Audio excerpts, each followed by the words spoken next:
Величезний маєток, збудований ще у 1905 році, вражає і досі. Замок адмірала російського флоту, керуючим морським міністерством, нині вважається найбільш збереженою садибою Вінниччини. Мешканці села Митки свого часу його не тільки зберегли, а й перетворили на школу. Вже 80 років тут навчаються діти із 2 сіл, а вчителі як можуть ремонтують адміральський маєток. З часів Чихачова збереглись стеля, вікна, двері і навіть 2 грубки. Тоді будинок відповідав вимогам заміського життя початку ХХ століття, а на його облаштування адмірал не шкодував грошей.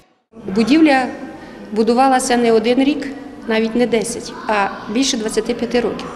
Микола Матвійович мав змогу придбати будівельні матеріали не тільки на теренах України. Цеглу він завіз сюди для будівництва із Англії.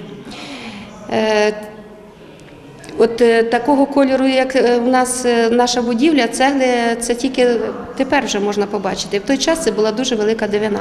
Не менш достойно виглядає і парк на 10 гектарів. За легендами розповідають, адмірал не поскупився на його розсадження. Засадив за морськими липами, горіхами та блакитними ялинами.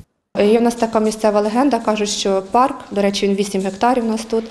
І тут є багато рідкісних дерев, яких немає також в нашій місцевості.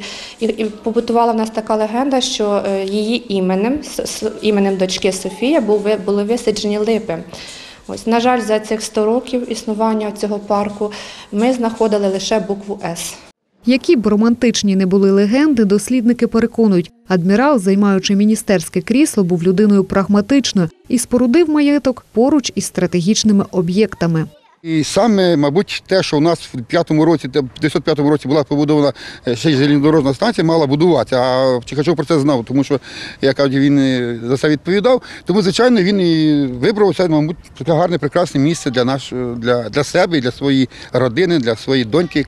Зараз маєток – загальноосвітня школа та пам'ятка місцевого значення. Люди готові самотужки підтримувати парк. Кажуть, мріють створити тут чудовий туристичний об'єкт. Проте, аби так само, як на початку ХХ століття, будівля могла дивувати своєю красою, вона потребує капітального ремонту і кількох мільйонів гривень.